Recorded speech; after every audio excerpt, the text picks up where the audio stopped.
live from Pat's Public Library in Boston, Wisconsin. We're joined by the two candidates of the Democratic Party for next week's primary election. They're Ernie Whitmer and Pat Bonham for the 17th District of Wisconsin Session. When we left off, the next question is going to be directed at you, Mr. Whitmer. And that question is, property owners pay a disproportional amount of tax for schools. How can we ensure proper school funding and reduce tax burdens for landowners? What we need to do is get back to having the state pay a reasonable share of school costs.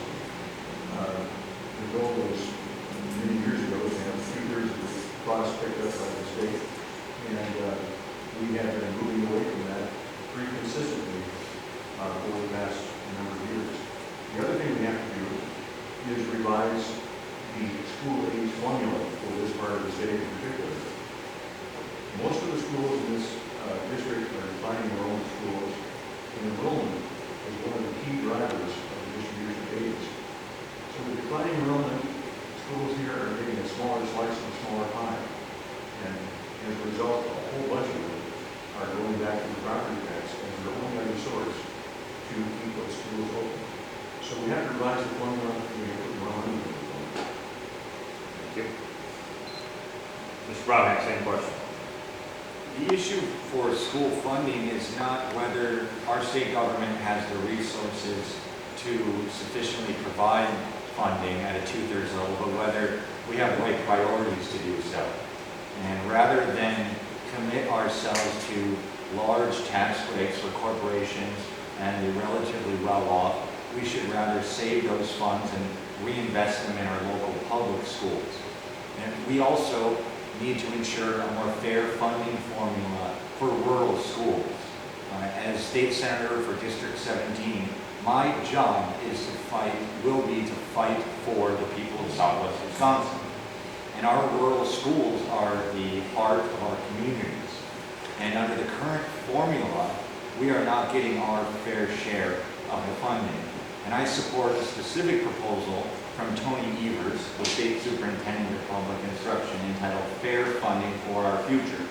And one of the issues that proposal will address is resetting up the formula so it better benefits our rural communities. Thank you. Next question, we'll go right back to you, Pat Bonham. The last legislature passed a bill requiring mandatory vaginal ultrasounds for women who need to terminate a pregnancy. This law applies whether the pregnancy is a result of rape or incest or medical necessity.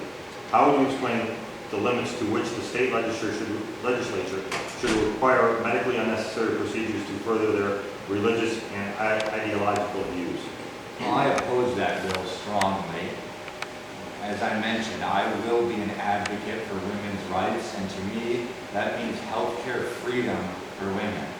And so that is what I will stand for in opposition to that type of proposal. Thank you. Mr. Whitmer. I oppose that bill as well. I think it's an absolute outrage.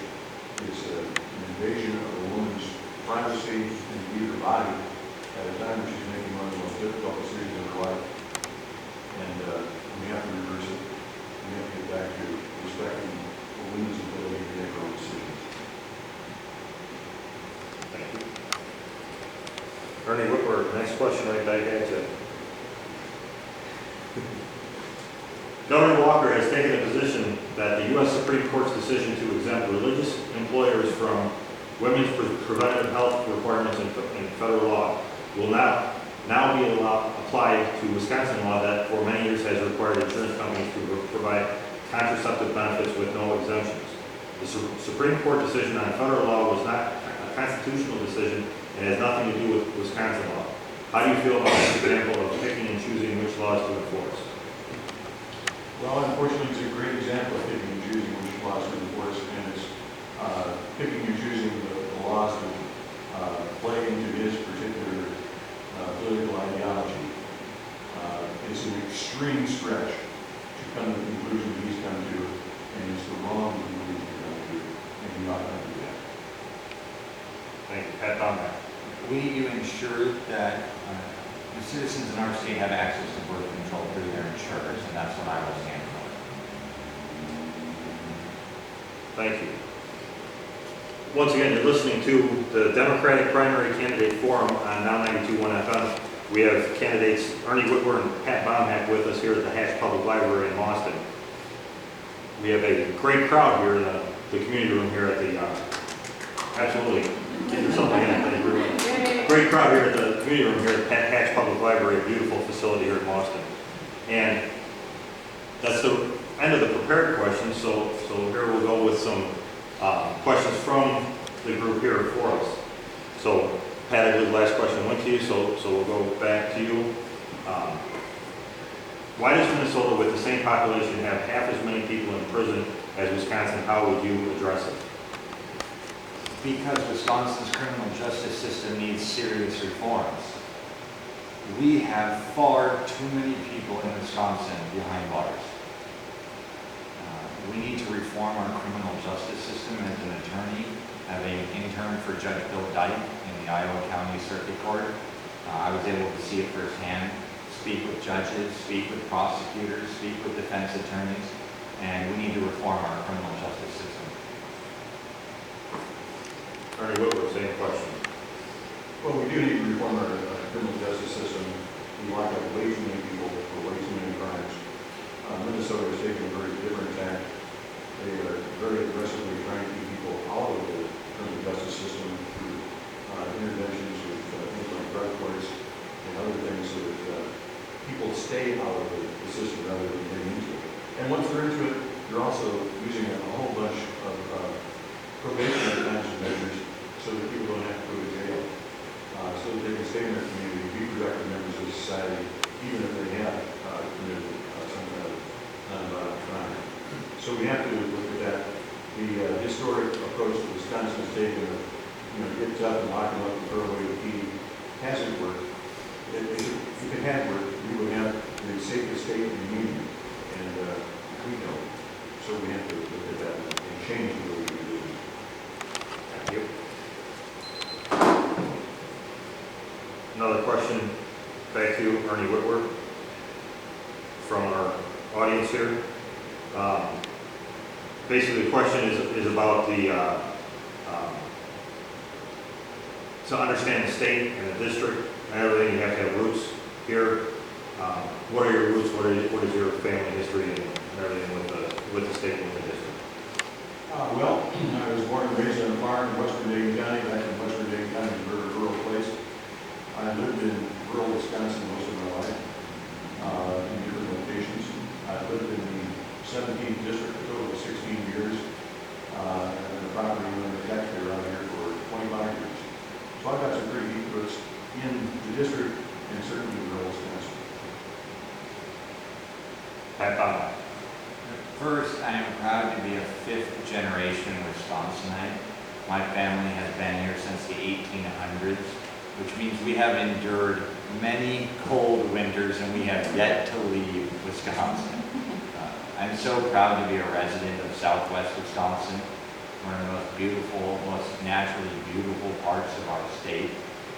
I wanted to comment on the fact that we are coming to you live from the Hatch Public Library. It's a beautiful building, and also it's an important building. When I was living in Iowa County, the director of the county government, the county executive, appointed me to serve on the Southwest Wisconsin Library System Board of Trustees. And our job was to oversee the finances for all of our local public libraries. And it was through that process that I gained an even deeper appreciation for how vital our local public libraries are to our schools. And it's through that kind of service that I've deepened my roots in the area. Thank you. Next question, we'll go right back to you, Pat Baumhack. The question is, Scott Walker recently said he wants to expand Act 10 to include firefighters and police officers. How do you feel about the expansion of Act 10 to include these groups? I'm strongly opposed to that. Ernie Whitwer. I also oppose that. Absolutely the wrong move. You're probably not surprised that that is our response to that. No, that didn't take long to figure it out.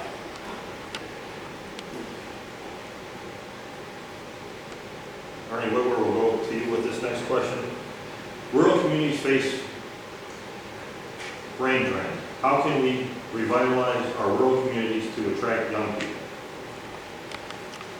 Well, the basic answer to that is we have to give them jobs, and we have to give them good jobs, and that's a huge challenge. One of the things I think that would help immensely is if we actually had succeeded in getting good quality broadband access out here so that businesses could compete, even if they're located in a very rural area. We have to improve our highway system because we have to have good connections if we want businesses to operate out here. We have to find ways to get capital, startup businesses, to create most of the jobs. We have to reinvest in our public services. You know, there are other things we have to do if we want to get jobs back in southwest Wisconsin. And all of them need to be done for a whole variety of reasons. So unfortunately, this government isn't doing hardly anything. Thank you. Pat Bob. Bernie is spot on this, and I completely agree. The brain drain, the only way to stop it in southwest Wisconsin is to revitalize and strengthen our rural economy. I was speaking with a local attorney in Reedsburg, and he was telling me how he moved to Reedsburg because of the great schools, because of the hospital, and he raised his children there. They went through the school system, and now they're university educated, but they're not coming back to Reedsburg to live because they can't find the kind of professional jobs or medium to high income jobs that they want. And it's the local economy there. And in order to strengthen our economy, we've got to repair our roads. We've got to expand access to broadband. We've got to support worker retraining and a whole host of other measures. So fundamentally, it's about strengthening our rural economy. And when state senator, that's going to be one of my top priorities. Thank you very much. Resetting things right again at the top of the hour, 8 o'clock on WRJC FM, Boston, Wisconsin. We're in the middle of the Democratic Primary Candidate Forum for Wisconsin Senate District 17 with candidates Pat Bobhack and Ernie Whitworth from the Hatch Public Library in Boston, Wisconsin. And question 20 goes back to you, Pat. What real-world experience uniquely qualifies you for serving in the state Senate? Well, one of the best experiences I've had was working on the legislative staff of Senator Russ. He was not just a boss, but a mentor. And I remember on several occasions I was able to give Wisconsin citizens a tour of the U.S. Capitol building. And when we would go on the tour, I would always make sure we stopped at the National Statuary Hall. Now in that hall, there is a large statue that sits in the corner of one of Wisconsin's favorite sons, fighting Bob LaFollette. And we would take a moment and stand at that statue and just remember and honor the many great reforms that Bob LaFollette fought for.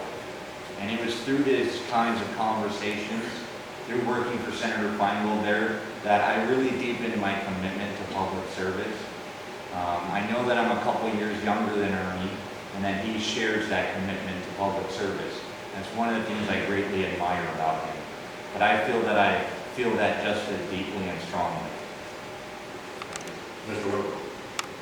Well, I have, as I said in my opening statement, spent 4 years working as a federal president.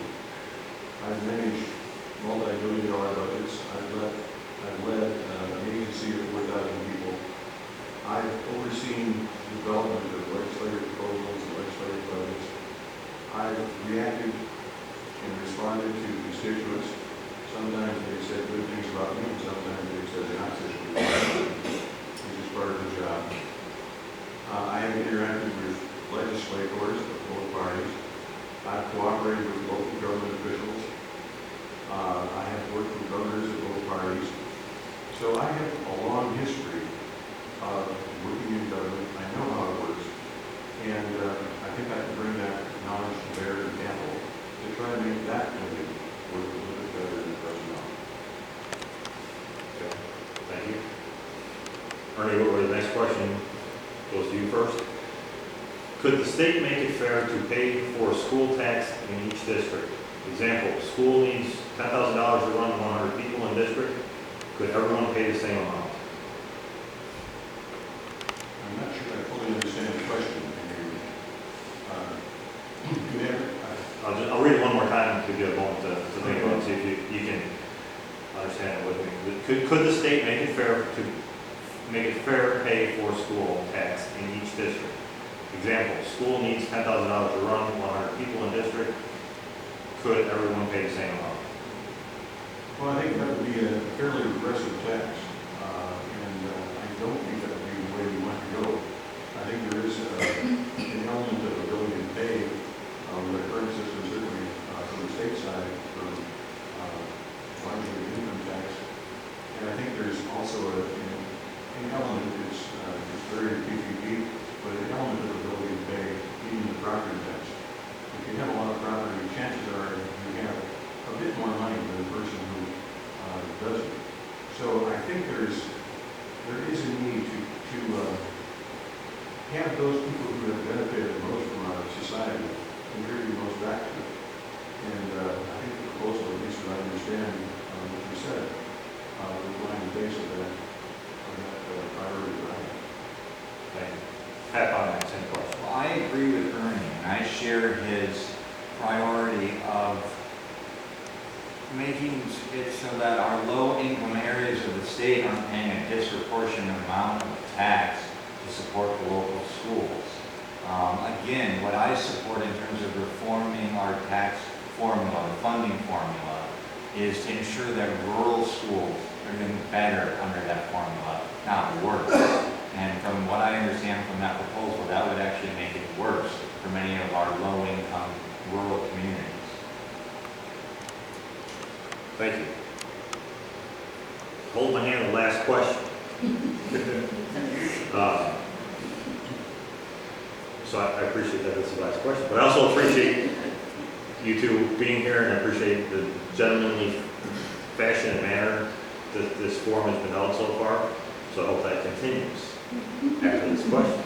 Because the question is, you seem to agree on Is it most- about Howard Markline? No. The question is, you seem to agree on most of the issues. How would you differentiate yourself from your Democratic opponent? So, Pat Bonack, question goes to you first. Well, I greatly admire and respect Ernie, and he's run a very strong campaign. What I believe is that as Democrats, we need to unite. You know, the Republicans used to have this rule they called the 11th Commandment, thou shalt not speak ill of any fellow Republican. And I think we should do the same thing as Democrats. I think they've lost their way on that.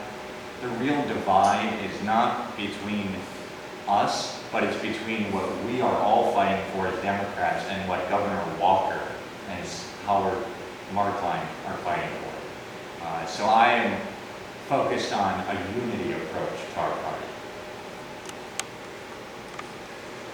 You can use this timer at all. Okay. Ernie Whitworth, same question, please. Well, obviously, I'm a few years older than that. I've got a few more years of experience. And I think we need someone who's with experience, with an understanding of rural issues. And, you know, I like that to mature a little bit. Okay.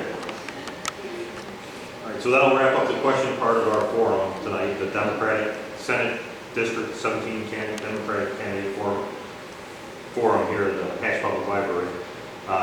Last thing we have is closing statements from each of you gentlemen. And Pat, you had the first word, so Ernie will have the last word, so the first closing statement, 5 minutes, up to 5 minutes will go to you, Pat Bonack. Thank you. Well, let me just re-express my sincere appreciation to all of you for being here. We all need to unite, Democrats, Independents, and even many Republicans, against the Tea Party and against Howard Markline and the extreme views that he is putting forth in the state assembly right now.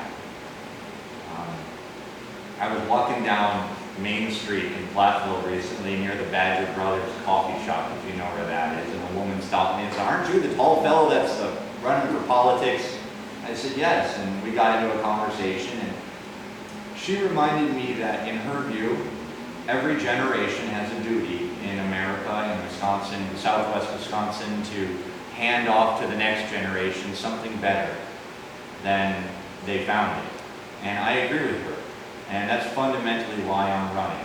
When I began this conversation tonight, I mentioned that young high school volleyball player who I helped coach in spring green. And I think about someone like that and how we have a duty to ensure a better Southwest Wisconsin for her, so that when she becomes ready to take the torch and her generation takes the torch, that they can look to us as a model to follow. So that is fundamentally why I'm running. And when elected, I will fight very hard for the people of Southwest Wisconsin. Thank you, Pat. Hank, Ernie Whitworth, closing statements.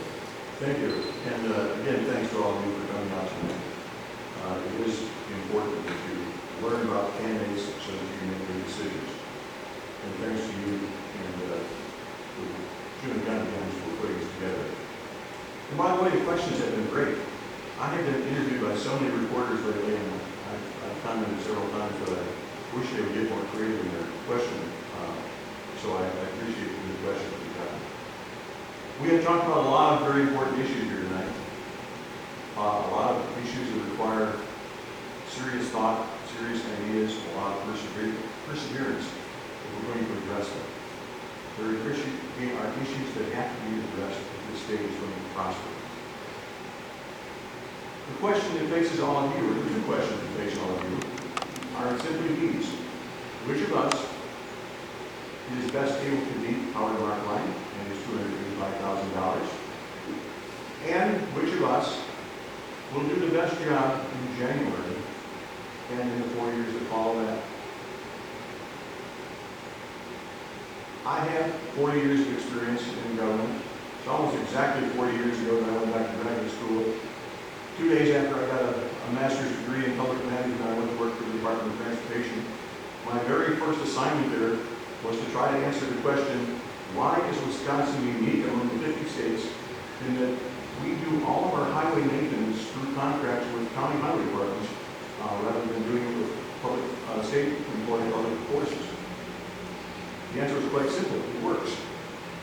And it works because county officials are close to the people. They take a lot of pride in providing good service to their local citizens. And the state and the county share an investment in staff, in equipment, and facilities, so the cost is reduced. But even with that, we found ways to make it better. It took a long time to implement some of the recommendations that we came up with. Some took more than a decade. But in the end, we made a good system better. I've been involved in all kinds of things like that over the years in the state service. In 24 years at the Department of Transportation, I was the budget director.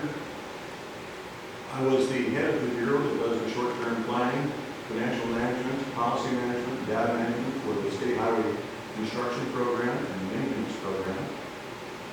I was a division administrator. I was chief of staff to the secretary. In that last was when we had the role of leading an agency of 4,000 people and a $2.5 billion budget at the time. So I have spent a lot of time trying to make government better. At the university, I was the director of the Transportation Center, the Wisconsin Transportation Center. We did research, education, and outreach on transportation-related issues. 3 things that we did there that are still bearing fruit and that I'm very proud of. We created a certificate program so that young people getting master's degrees or even doctorates in a variety of fields could come together and work together as they will have to in the real world and learn a bit about transportation. It's proven to be a very popular program. It placed lots of people in the departments of transportation and consulting firms dealing with transportation issues. The next thing we did was bring the 10 states of the upper Midwest together and talk about freight issues. Because, believe it or not, we've got different rules in Illinois and Wisconsin and Indiana about the movement of freight.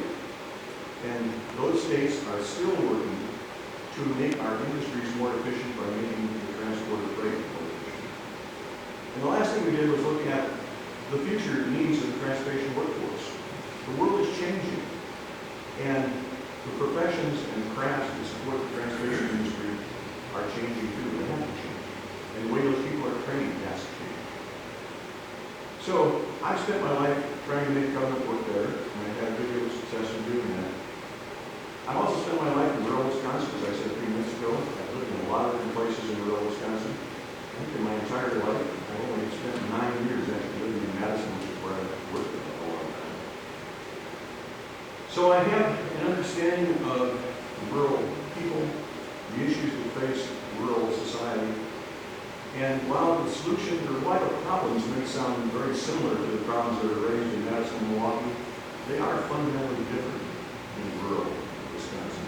And the solutions are most definitely different. So,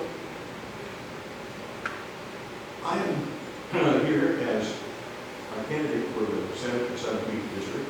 My name is Aaron Woodward, just so you realize that straight. And I ask you for your support and your vote on the 12th of August so that we can get on to making some of the changes. Thank you so much. Thank you, both gentlemen. Thank you, everybody, for coming out here to the Hatch Public Library tonight. Thank you for everybody tuning in to WRTC 92.1 FM. Thank you, Chance Smith, for running the dials back at the station. Appreciate it. And that'll do it for the Democratic Primary Candidate Forum for the Wisconsin Senate District 17. Thank you, candidates Ernie Whitworth,